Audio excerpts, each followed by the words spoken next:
Mesdames, Messieurs, bonsoir et bienvenue au cœur du mystère. Dans la science ésotérique, la mort est perçue comme un changement de demeure. Elle n'est pas vécue comme une cessation définitive de la vie. La vie se poursuit donc après cette rupture physique. Mais la question qui reste bien posée est la suivante. Quel est le sort de l'âme après cette rupture apparente? Est-elle sujette à une seconde mort? Dans un instant, nous suivrons les explications de notre spécialiste du jour.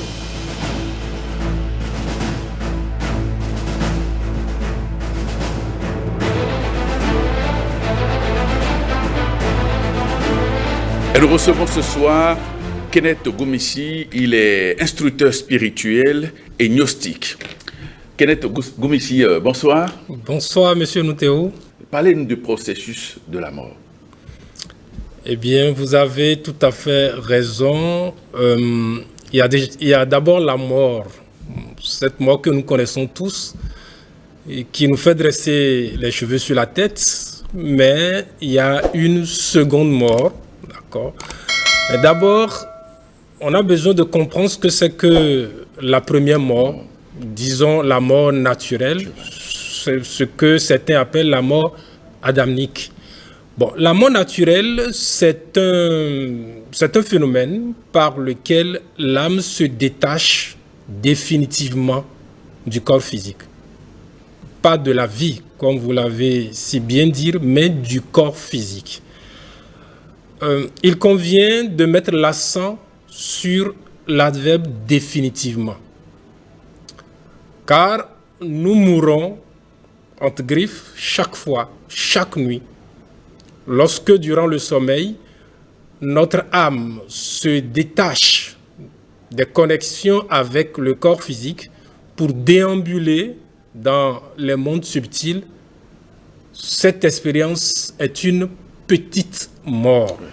Une petite mort parce que nous revenons à la vie. Le matin, au réveil, nous revenons.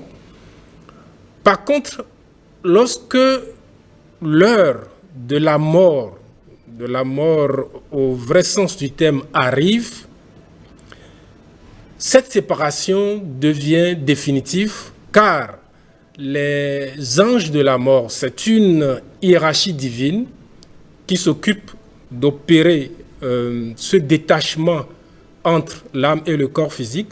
Les anges de la mort donc viennent avec leur faux pour couper le cordon d'argent. Ce cordon qu'on appelle en sanskrit antakarana, que les théosophes appellent le fil de la conscience. C'est un fil mystérieux, élastique à l'infini, qui relie l'âme et le corps physique. Eh bien, durant la nuit, nous pouvons nous éloigner de notre corps, aller à des milliers voire des millions de kilomètres et faire des expériences que nous ramenons comme des rêves. Mais quand il s'agit de la mort définitive, de la mort au vrai sens du terme, alors le cordon est coupé, comme je viens de l'expliquer, par les anges de la mort. À cet instant-là, l'individu, le moribond, la personne va commencer par fait une rétrospection de tous les événements de sa vie, de son existence, pour être précis, qui vient de s'achever. Il va voir les derniers instants, les instants qui ont précédé sa mort. Il va se voir jeune, il va voir son enfance, jusqu'à voir le moment où il est né. Cette rétrospection est nécessaire car le défunt a besoin d'être conscient de ce qu'a été sa vie. Et c'est après cela qu'on pourra l'amener devant les tribunaux de la justice divine pour qu'il subisse le jugement dernier. Je dois préciser que avant que le cordon d'argent, le fil qui relie l'âme au corps physique ne soit coupé, la personne est frappée par une énergie très puissante, que dans le gnosticisme, nous appelons le rayon de la mort. Cette énergie est si puissante que l'organisme n'arrive pas à lui résister. Ainsi, la personne tombe dans une sorte de coma. Il n'est plus conscient de rien et ses cellules n'ont plus l'opportunité de vivre, d'accord, de fonctionner correctement. C'est nécessaire cette sorte d'anesthésie parce que lorsque les anges de la mort viennent couper le cordon, ça peut être douloureux pour le défunt. Donc on le met un peu comme le ferait un chirurgien ou comme on le ferait dans une opération chirurgicale. Il faut que l'anesthésiste intervienne, d'accord, avant que l'opération ait lieu. Donc on anesthésie la personne et puis on va maintenant opérer la coupure du cordon. Alors, j'explique cela parce qu'il y a des personnes qui vivent les processus de la mort sans que leur cordon antakarana ne soit coupé. C'est cette expérience qu'on appelle expérience de mort imminente, EMI ou NDE en anglais. Donc, la personne va vivre tout ce qu'un défunt devrait vivre. Mais lui, dans ce cas particulier, l'individu a la possibilité de revenir à son corps physique. Souvent, ce sont des expériences pour susciter des inquiétudes spirituelles en la personne. Il y a des cas, je connais personnellement quelqu'un qui a vécu une EMI, une expérience de mort imminente. Ça arrive dans des cas d'accident, de noyade, ou même lors d'une opération chirurgicale. Et le but est que lorsque cette personne va revenir à la vie, qu'il puisse comprendre que le monde ne se limite pas au monde physique, à ce monde tridimensionnel, mais qu'il y a une vie après la mort. Alors, ça nous amène à parler de la seconde mort, qui est notre thème du jour. Alors, qu'est-ce que c'est que la seconde mort, Kenneth Komissi? Merci, M. Noutéou. Pour répondre à votre question, permettez-moi de lire quelques passages bibliques afin que nos chers téléspectateurs puissent savoir de quoi il s'agit. La seconde mort, tout le monde ne connaît pas ce concept. Alors le premier, je vais lire trois courts versets, d'accord. Le premier verset, c'est celui de l'Apocalypse, Apocalypse chapitre 2, verset 11, qui dit « Que celui qui a des oreilles entende ce que l'Esprit dit aux églises. Celui qui vaincra n'aura pas à souffrir la seconde mort. » Deuxième verset, « Quant aux lâches, aux incrédules, aux abominables, aux meurtriers, à ceux qui vivent dans l'immoralité sexuelle, aux sorciers, aux idolâtres et à tous les menteurs, leur part sera dans l'étang ardent de feu et de soufre. C'est la seconde mort. » Apocalypse chapitre 21, verset 8. Troisième et dernier verset. « Heureux et saints ceux qui ont part à la première résurrection. » La seconde mort n'a pas de pouvoir sur eux, mais ils seront près de Dieu et de Christ, et ils régneront avec lui pendant 1000 ans. Apocalypse chapitre 20, verset 6. Bien, je vais expliquer un peu les deux premiers versets. On reviendra, si vous le permettez, après sur le troisième. Bon, il y a des mots-clés, des expressions clés dans ces deux premiers versets-là qu'il faut comprendre. Parce qu'en les comprenant, nous allons pouvoir savoir ce que c'est que la seconde mort. On dit que celui qui a des oreilles entende. D'abord, c'est Jean de Patmos qui parle au nom du Christ. Que celui qui a des oreilles entende. Bien, on parle là de l'entendement, de l'ouïe occulte. Parce qu'une chose est d'écouter et autre chose est d'entendre. Beaucoup de personnes manquent d'entendement. C'est cela qui crée des désordres, des abus, d'accord, avec la Bible elle-même. Donc, nous devons avoir de l'entendement parce que le message qui est écrit là est adressé à ceux qui ont de l'entendement, ceux qui sont capables de saisir l'esprit des mots, l'esprit des lettres. Deuxième mot-clé dans ce verset-là, c'est les églises. On parle aux églises. Le message est adressé aux églises, les 7 églises de l'Apocalypse, donc l'église d'Éphèse, l'église de Smyrne, l'église de Thyatire, l'église de Sardès, de Laodicée, de Philadelphie, etc. Donc ces églises-là ne sont pas en réalité des communautés physiques, des communautés religieuses physiques. Non. Les églises sont les 7 chakras de l'organisme humain. Oui, les 7 chakras majeurs, les 7 chakras principaux. Et à ces 7 chakras correspondent des temples qui existent dans les dimensions supérieures. Donc on est en train de parler là à des gens qui travaillent pour ouvrir ces chakras.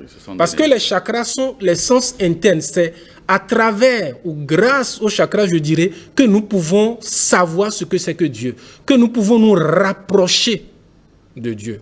Donc on est en train de leur envoyer un message dans ce travail-là. Dernier mot-clé dans ce premier verset, c'est bien sûr le grand sujet de notre entretien, la seconde mort. On voit là que la seconde mort est quelque chose de douloureux. Celui qui vaincra n'aura pas souffert de la seconde mort. Donc, on nous montre clairement qu'il s'agit d'une expérience douloureuse. Deuxième verset, ça c'est très intéressant parce que là, on nous cite les gens qui doivent aller vivre cette seconde mort-là. Les lâches, c'est-à-dire ceux qui manifestent la peur, le défaut de la peur, les incrédules, les athées, les abominables, les pervers, les méchants, les meurtriers, pas besoin de commenter, ceux qui vivent dans l'immoralité sexuelle. Là, on fait référence au péché originel, la luxure, l'abus de l'énergie sexuelle. Ce péché est la base, l'origine même du mal. Les sorciers, sans commentaire, les idolâtres. Là, je veux faire un petit commentaire parce que quand on parle d'idolâtrie, les gens ne comprennent pas bien de quoi il s'agit. On pense que l'idolâtrie, c'est le fait de se recueillir devant une image qui présente une grande réalité cosmique. Non. L'idolâtrie, c'est d'adorer quelque chose d'autre à la place de son Dieu, de son être divin. C'est cela l'idolâtrie. Donc, il y a de l'idolâtrie partout. Ça n'a rien à voir avec le fait de reconnaître les manifestations ou de représenter certaines choses qui existent dans les dimensions supérieures, de les représenter par des pièces, d'accord? Ce n'est pas de ça qu'il s'agit. Et les menteurs aussi. Les menteurs sont susceptibles de vivre la seconde mort. Eh bien, le mensonge n'est pas un péché mignon comme on le pense. C'est un péché extrêmement grave. Parce que le mensonge nous coupe de la vérité, de Dieu. Dieu est vérité. Donc, le mensonge nous coupe de la vérité. Autre expression clé dans ce verset, c'est que tous ceux-là que Jean a cités, ceux-là ont leur part dans l'étang ardent du feu et du soufre. C'est des images. C'est des images, bien sûr. Cet étang n'est rien d'autre que le monde des enfers. Le monde des enfers. Donc le verset est assez clair. On nous cite ceux qui doivent aller en enfer. Bien évidemment, la liste n'est pas exhaustive. La liste n'est pas exhaustive. Maintenant, ce que je voudrais qu'on comprenne, c'est que au-delà de ces gens qu'on a cités, au-delà de ces pécheurs, parce qu'il s'agit des pécheurs pour parler dans un langage chrétien, religieux, ce sont des pécheurs. Mais il faut comprendre que à l'intérieur du pécheur, il y a des entités pécheresses qui poussent l'individu à commettre le péché. C'est à ces entités qu'il faut s'en prendre. Il faut attaquer ces entités, il ne faut pas attaquer le pécheur lui-même. Et le pécheur doit chercher à se débarrasser de ces entités. Tant qu'on ne se débarrasse pas de ces entités-là, c'est qu'on risque de se retrouver dans cet étang de feu et de soufre. Et maintenant, une question. Comment réussir à se débarrasser de ces entités? C'est un processus long et ardu. Long, ardu, difficile, avouons-le. Mais la difficulté que nous allons éprouver en nous débarrassant des entités malignes qui nous poussent au péché, qui nous poussent à la faute, cette difficulté n'a rien à voir avec ce qu'on va vivre dans les temps de feu de soufre. Ça n'a rien à voir avec la seconde mort, qui est la vie dans les enfers. Les enfers existent. Le vénérable Mère Samuel Anvio a écrit un livre très intéressant où il dit, le titre du livre c'est ça, oui, les enfers existent, oui, le diable existe, oui, le karma existe. Vous voyez, donc, la seconde mort, pour répondre finalement à votre question, la seconde mort, c'est l'expérience par laquelle l'ego, c'est-à-dire l'ensemble des entités pécheresses, est éliminé. Mais cela se produit dans les enfers. C'est l'extinction définitive de l'ego dans le monde des enfers. Le monde des enfers qui est représenté justement par cet étang de feu et de soufre. Et curieusement, en langue fon, on appelle les enfers zomais. Zomais. Zomais qui traduit en français signifie dans le feu. Vous voyez combien la connaissance est universelle et aussi éternelle. Nos ancêtres n'ont pas eu besoin de lire la Bible avant de savoir que cette région dans laquelle on va vivre la seconde mort est une région comparable à un lac de feu. On mentionne aussi le soufre. Le feu consume, le feu détruit. Le feu construit et détruit. Mais là, on parle du feu qui consume, qui détruit. Le soufre purifie. Le soufre, c'est un élément purificateur très intéressant. D'accord? Si vous brûlez du soufre dans un endroit, dans une salle, dans une maison, vous allez éliminer toutes les entités malignes qui sont dans la zone. Et c'est quelque chose qu'on peut trouver n'importe où. D'accord? Donc, il y a deux opérations qui se font dans ce processus de la seconde mort. Première opération, on va éliminer l'ensemble des entités pécheresses que nous appelons en philosophie gnostique l'ego. C'est le Satan de la religion. C'est le Seth des anciens kémites de l'Égypte antique. C'est Seth. C'est Ahriman dans la religion perse. Donc là, on va éliminer l'ego. Et deuxième opération, on va purifier l'âme. Parce que c'est l'ego qui empêche l'âme de s'exprimer. Et si l'individu ne se propose pas à lui-même de faire un travail volontaire, conscient, pour se débarrasser de son ego, après un certain nombre d'incarnations, il est obligé d'être précipité, ou il sera obligé d'aller vivre, je dirais, dans ce monde, dans ce lac de feu, pour qu'on le débarrasse de l'ego. Et l'âme, l'essence redevient pure.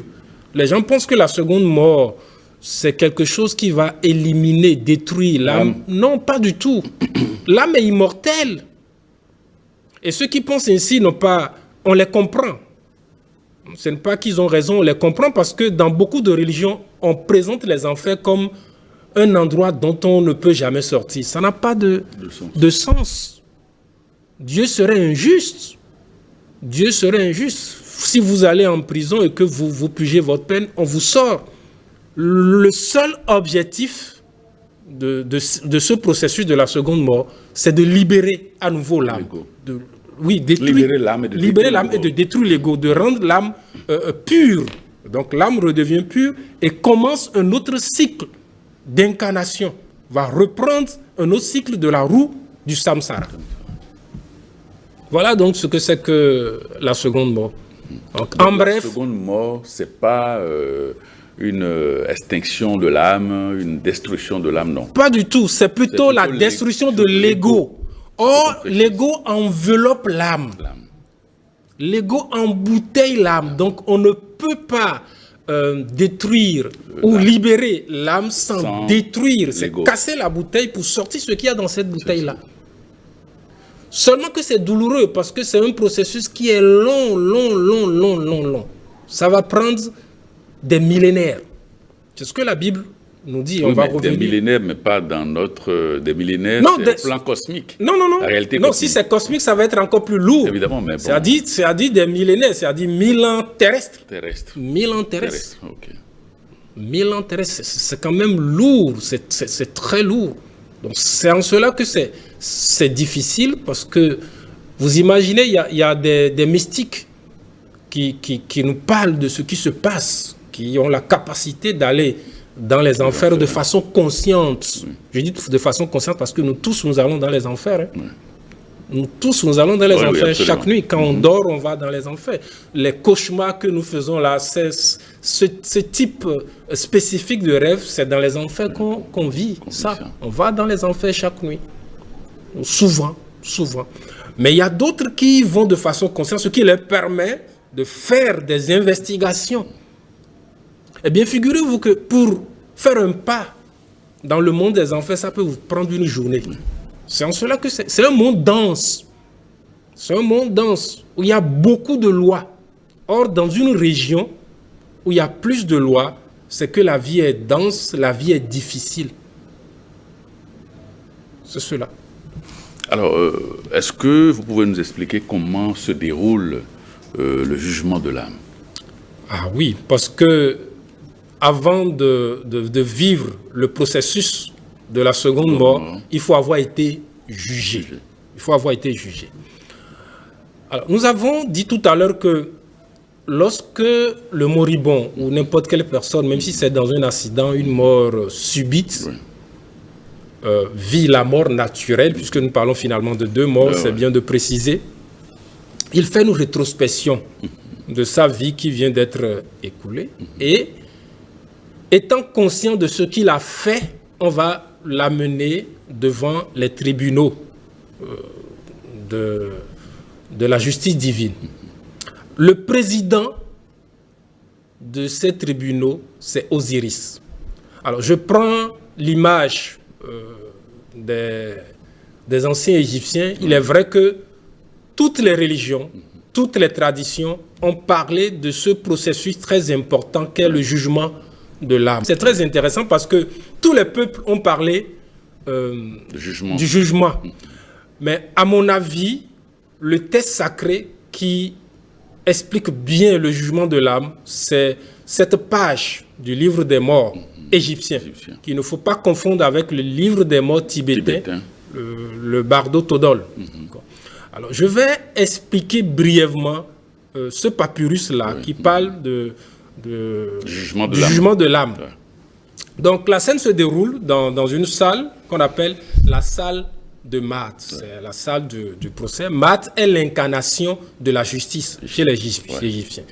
Je disais tantôt que le président, le chef de ce tribunal, c'est Osiris. Osiris qui représente le Père, qui représente Dieu, qui est au-delà de tout. Un autre acteur clé, c'est Anubis. Anubis qui est le magistrat suprême. Le maître, celui qui est du karma. Du karma et du dharma aussi. Parce que bon, il ne fait pas que souffrir. Celui qui mérite des récompenses, il est récompensé. Il est récompensé. Donc, Anubis est là, c'est lui qui va faire la pesée de l'âme. On met l'âme de façon symbolique, on dit le cœur du défunt, sur un plateau de la balance et on met sur l'autre plateau la plume, une plume qui représente la légèreté, une plume qui vient de la déesse Marthe. Alors, le cœur du défunt doit être moins lourd que la plume. Le cœur doit être moins lourd que la plume. Parce que si le cœur est plus lourd, ça veut dire que la personne a fait plus de mal que de bien dans sa vie. En réalité, il y a 3 sentences qui peuvent se dégager durant le jugement de l'âme.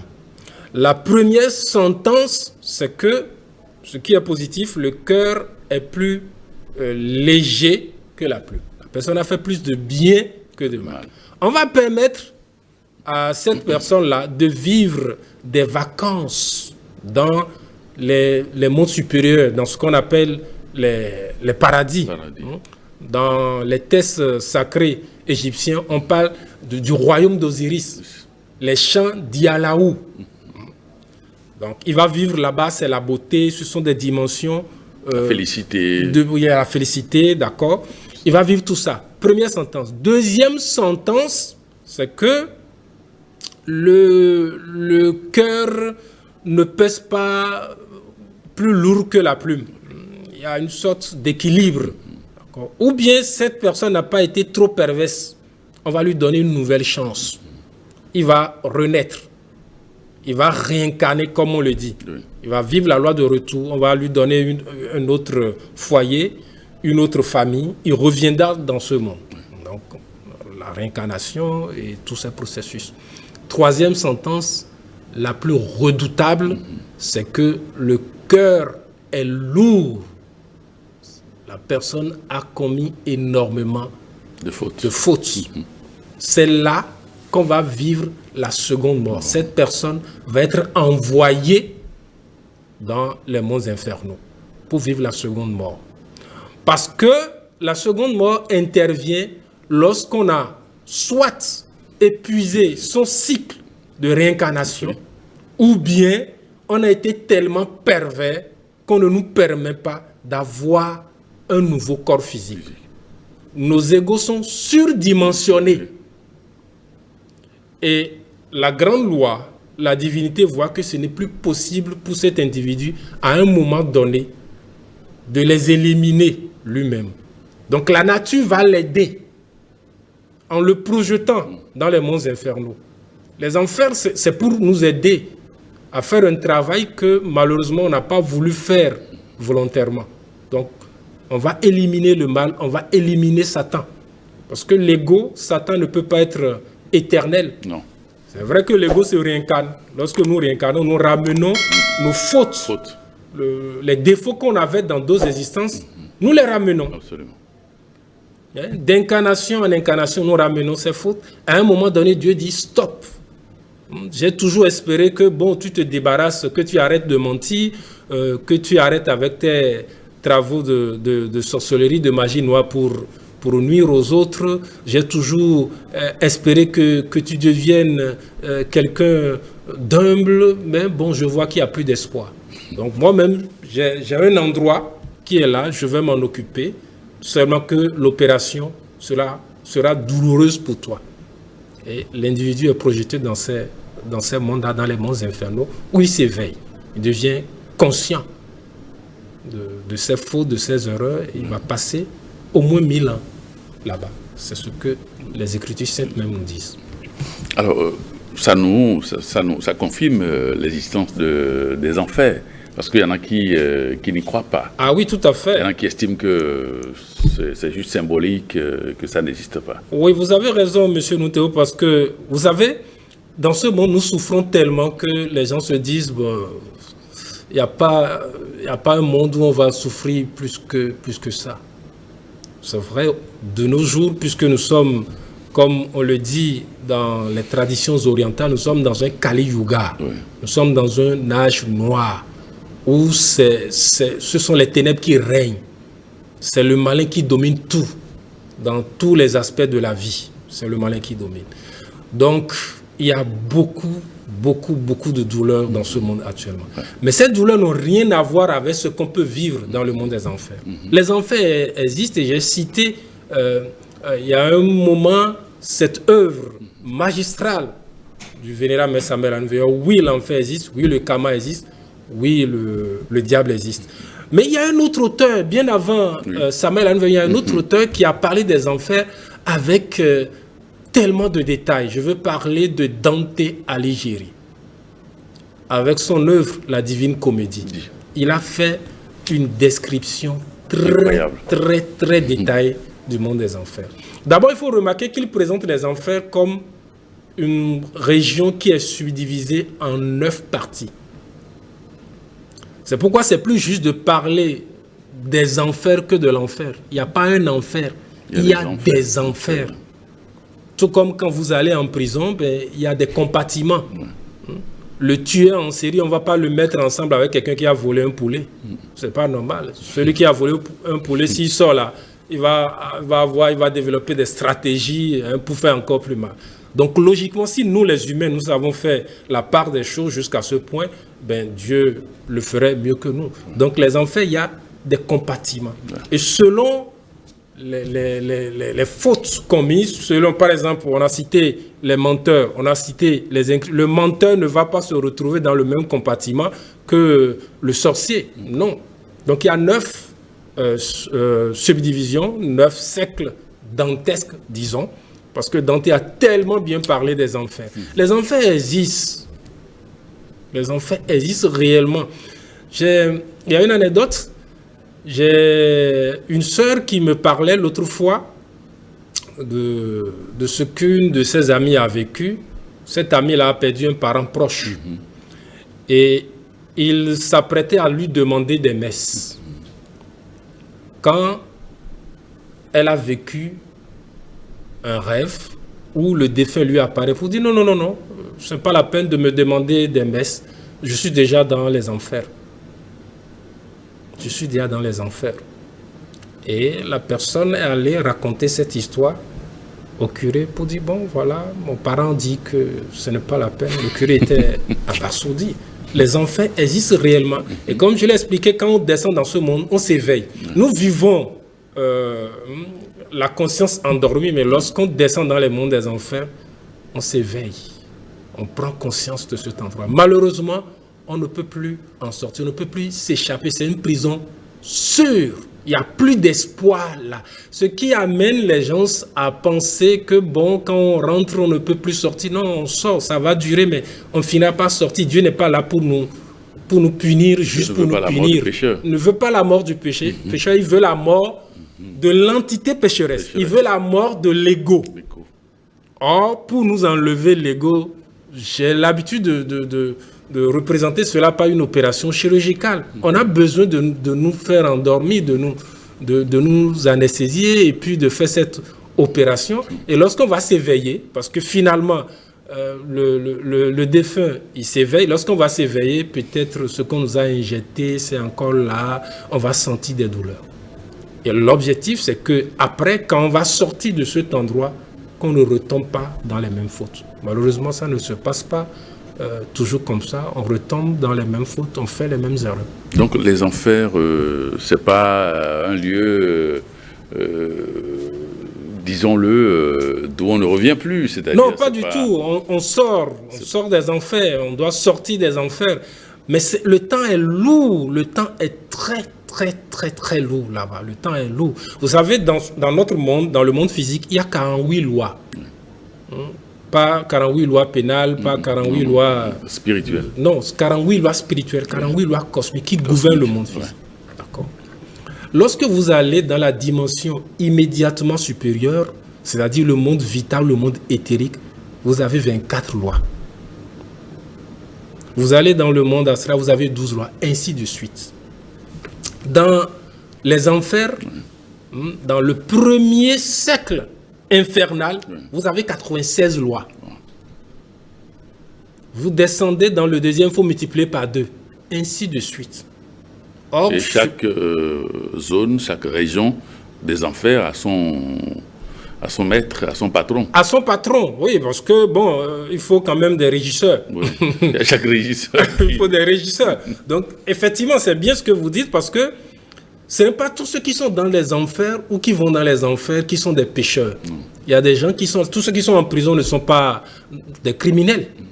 Donc il y a des gardiens qui sont là. Il y a des maîtres, de grands maîtres qui sont là pour éduquer, pour veiller sur ces âmes-là qui se sont retrouvées dans ces dimensions. Donc il y a des gardiens et il y a un gardien spécial qu'on présente dans la mythologie gréco-romaine comme Cerbère, le chien à 3 têtes, qui est là, qui garde la porte des enfers, qui ne permet à personne de s'en échapper et qui ne permet pas à quelqu'un de rentrer dans ce monde-là s'il n'est pas mort ou s'il n'est pas là pour vivre une certaine expérience. Donc les enfers existent. Nous allons dans les enfers chaque nuit que nous dormons.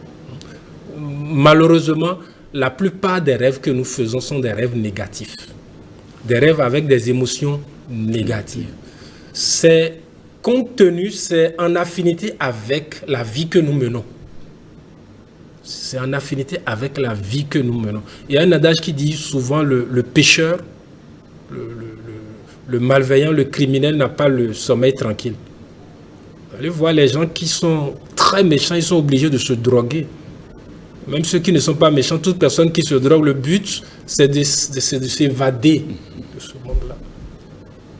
Donc, c'est cela, ce n'est pas une région où on va garder définitivement l'âme, ça n'a pas de sens parce que l'âme est immortelle. L'âme vient de là-haut, l'âme vient de l'absolu. C'est un séjour provisoire. C'est un séjour provisoire et on doit retourner. L'âme, cette âme-là doit revenir dans un corps physique. C'est vrai, ça ne se fait pas de façon subite. On doit passer par les autres règnes, le règne végétal, le règne minéral, le règne animal, avant de reprendre un corps physique où on nous donne encore un certain nombre d'incarnations, précisément 108 vies.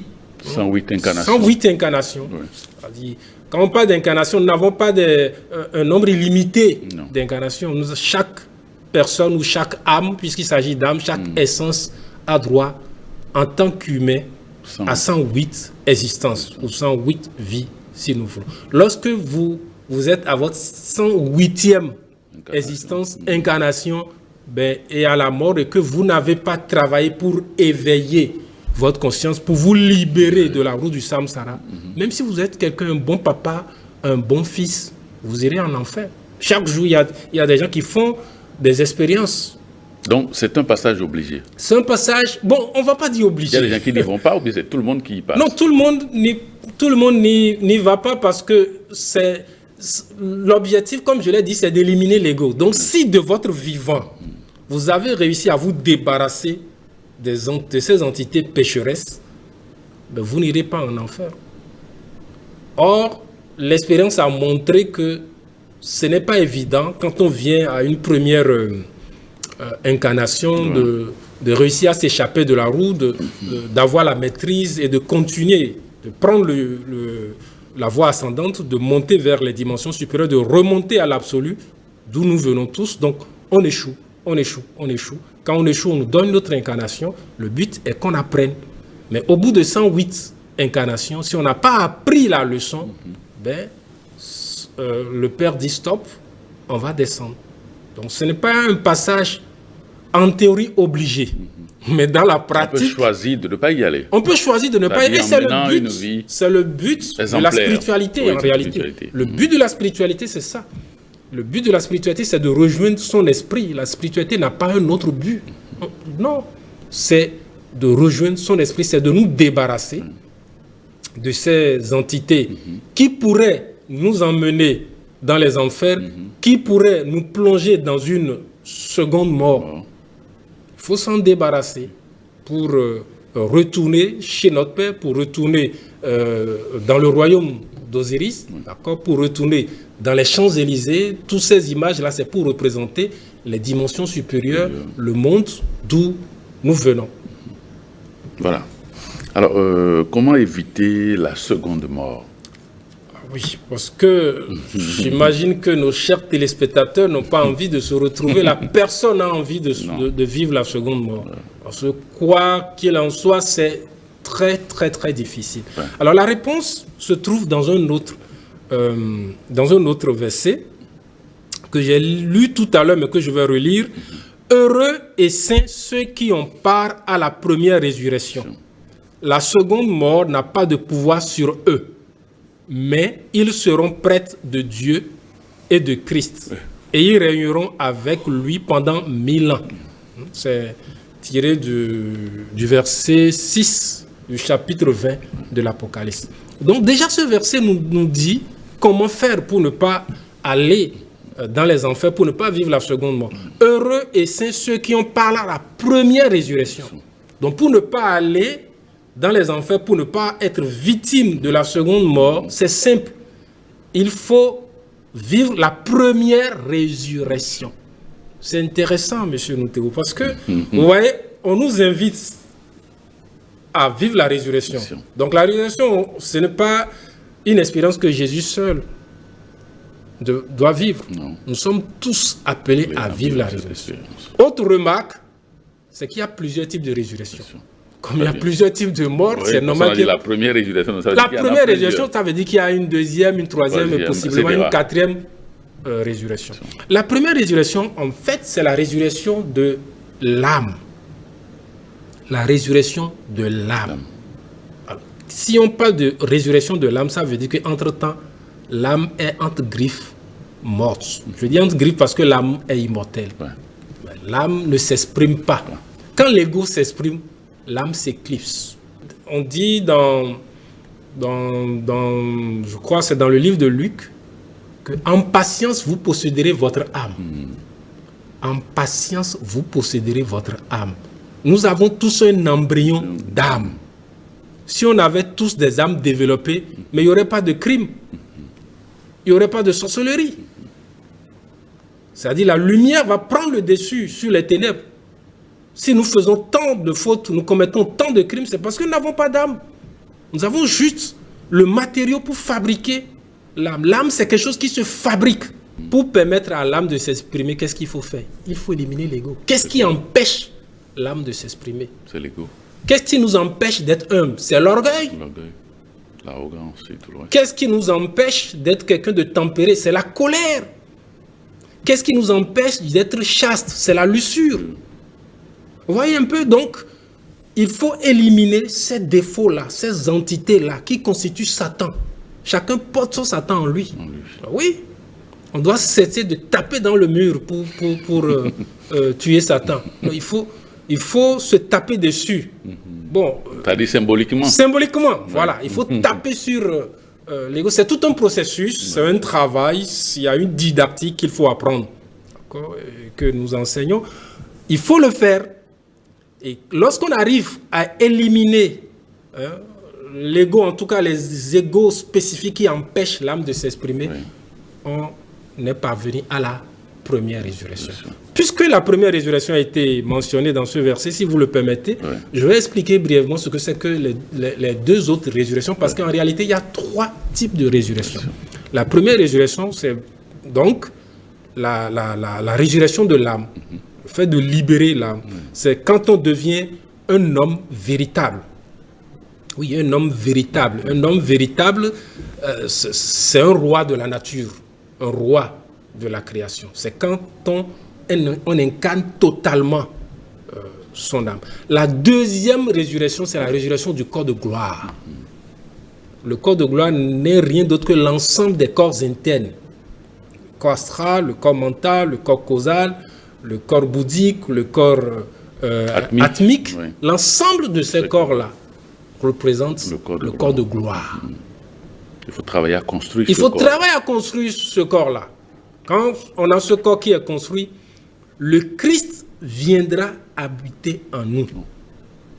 Le Christ viendra habiter en nous. Et là, on a réussi la deuxième résurrection. La troisième résurrection, c'est la résurrection avec le corps physique. L'exemple le plus célèbre, c'est celui de Jésus. Mais il n'y a pas que Jésus. Avant Jésus, il y a d'autres grands maîtres qui ont eu droit à la résurrection avec leur corps physique. Donc ce sont ces trois types de résurrection. Le Christ, c'est un principe cosmique, c'est une force cosmique qui est latente en chaque homme, en chaque femme. Et nous devons travailler à ce que ce principe émerge en nous. Et il y a d'ailleurs un autre verset très intéressant que je voudrais partager. C'est tiré de Galates, la lettre de Paul. Au Galates, chapitre 4, versets 19 et 20. Écoutez bien. Mes enfants, pour qui j'éprouve de nouveau les douleurs de l'enfantement, jusqu'à ce que le Christ soit formé en vous, je voudrais être maintenant auprès de vous et changer de langage, car je suis dans l'inquiétude à votre sujet. C'est vraiment intéressant. Il y a la phrase clé, l'expression clé, c'est jusqu'à ce que le Christ soit formé en vous. Mais c'est assez clair que le Christ est quelque chose qui se fabrique. Ce n'est pas le fait de s'affilier à un courant religieux, à un courant ésotérique. On va dire, j'ai accepté Jésus, j'ai Jésus dans ma vie, dans mon cœur. Ce n'est pas ça. C'est un travail long et difficile qu'il faut faire pour incarner le principe christique qui est un principe universel, un principe cosmique. Nous devons travailler pour incarner ce principe. Et le Christ, le Christ Jésus est en réalité, c'est-à-dire le Christ le plus élevé, ou l'homme crucifié le plus élevé, le plus grand maître que la terre ait connu. Donc quand il parle au nom de ce principe cosmique-là. Il dit qu'il est inquiet. Paul. Oui, c'est Paul qui parle et qui nous rapporte ce que Jésus lui a dit. Et pas l'évangile, les écrits de Paul sont très intéressants. Très intéressants. C'est le dernier apôtre, disons, de Jésus, mais c'est celui qui parle mieux de Jésus, du Christ.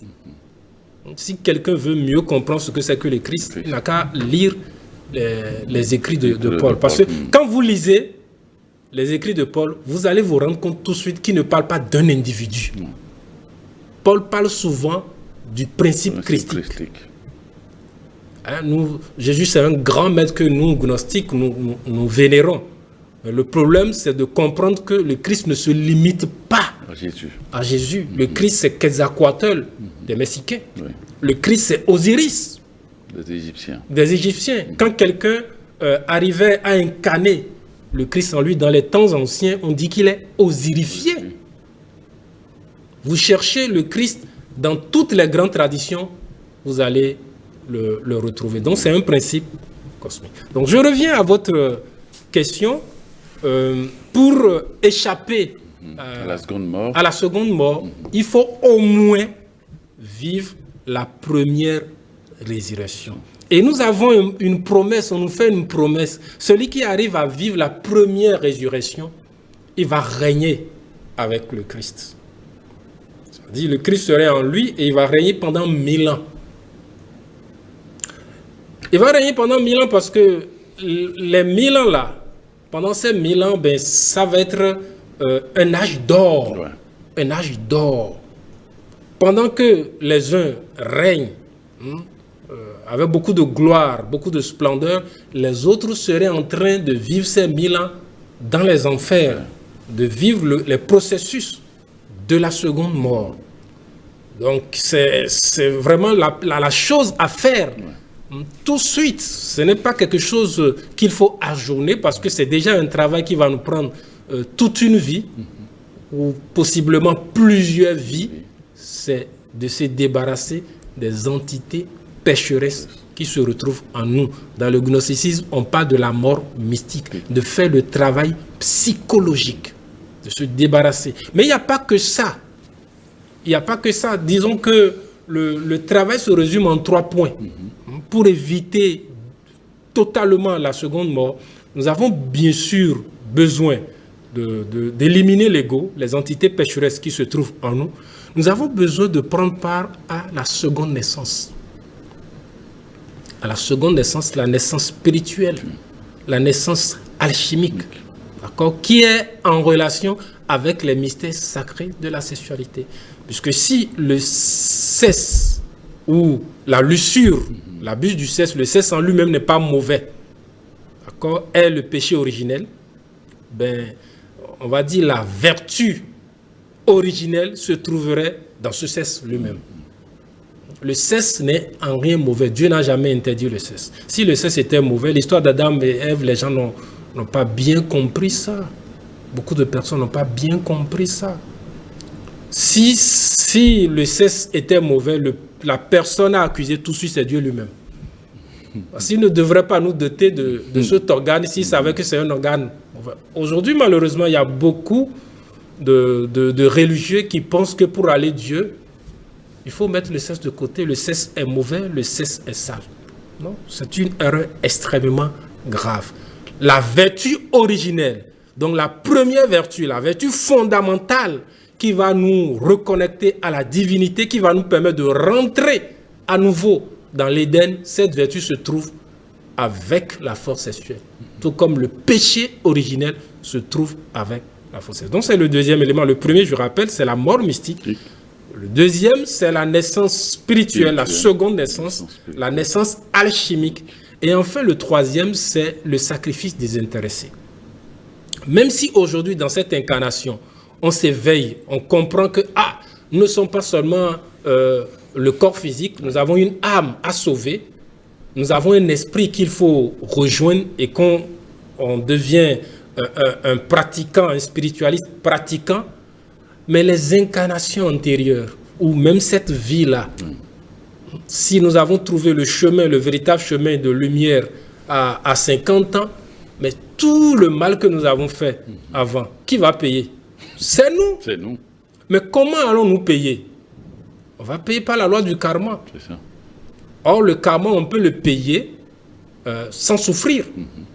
On va payer le karma en faisant du bien. En faisant du bien aux autres. C'est cela que nous appelons le sacrifice désintéressé. Il faut faire du bien à gogo. Parce que tout bien, tout ce que vous faites pour les autres, pour vos semblables, c'est pour vous-même. C'est pour vous-même. Il est écrit par ailleurs dans la Bible que Dieu va nous mesurer avec la mesurette, avec le bâton que nous avons utilisé pour mesurer les autres. C'est comme ça. Si vous faites du bien pour les autres, cela va vous revenir. Si vous faites du mal contre les autres, ça va rejaillir sur vous.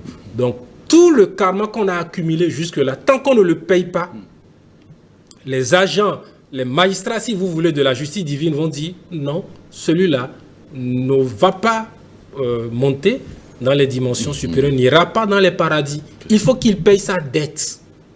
Il faut qu'il paye sa dette. Donc, on doit donner une sorte de...